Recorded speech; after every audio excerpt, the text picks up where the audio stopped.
And the common denominator of failure is blaming something else. In the height of the recession, we all blame the recession. We blame Congress, we blame the president, we blame Greece for a while, right? The euro was killing some bar named Joe's Bar in Toledo. We blamed everything but ourselves. But yet if you think about it, in the height of the recession, somebody was making money. Why not you? So if you didn't blame the recession, if you blamed yourself, you might have acted differently. You see, every day you wake up and blame somebody else is a day you don't have to do anything about it. If you wake up in the morning and you look in the mirror and you say, I'm failing because of me.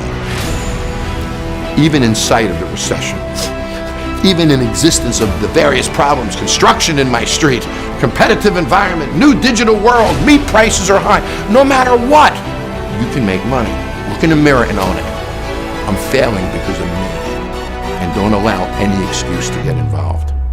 You won't like it. And if you don't like being a failure, then that day you're going to do something differently. The next morning, wake up and say it again, and say it again, until you can look at yourself and say, I fixed it. Own your failure, and then you'll own your success.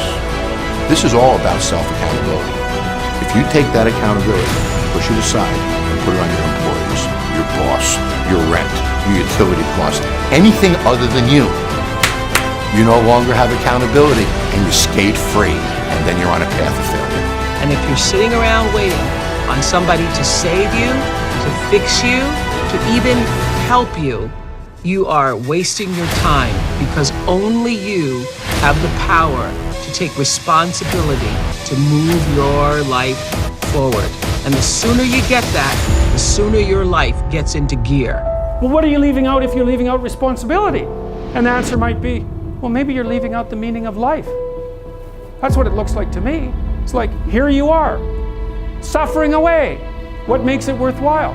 Rights? You know, you're completely out. You have no idea what it's almost impossible to describe how bad an idea that is. Responsibility. That's what gives life meaning. It's like lift a load. Then you can tolerate yourself, right? Because look at you're useless, easily hurt, easily killed. Why should you have any self-respect? Take full responsibility for what happens to you. It's one of the highest forms of human maturity, accepting full responsibility. It's the day you know you've passed from childhood to adulthood, the day you accept full responsibility. And another note, learn to reap in the fall without apology. Without apology if you do well, and without complaint if you don't. That's maturity. You know, if you're going to exist as a leader and as a human, then you need to take responsibility for what happens around you. And that's, again... Yeah, you have to take, well, the religious notion in some sense is that you have to take ultimate responsibility. In that, in some sense, the things that happen around you, something like every man is responsible for everything that happens to him and everything that happens to everyone else. But there's a level at which that's metaphysically true. You know, because what happens is that it's failure to act often that's the most catastrophic. It's to not do the right thing when the situation presents itself. And it's very specific. You know, you're constantly in situations where you could do the right thing if you were willing to take a risk that's actually of relatively moderate size. And you know that you could take the risk, and you know that you should take the risk, and you don't. And that happens to people all the time. And then what happens is the thing that they didn't oppose grows a little bit, and they shrink a little bit.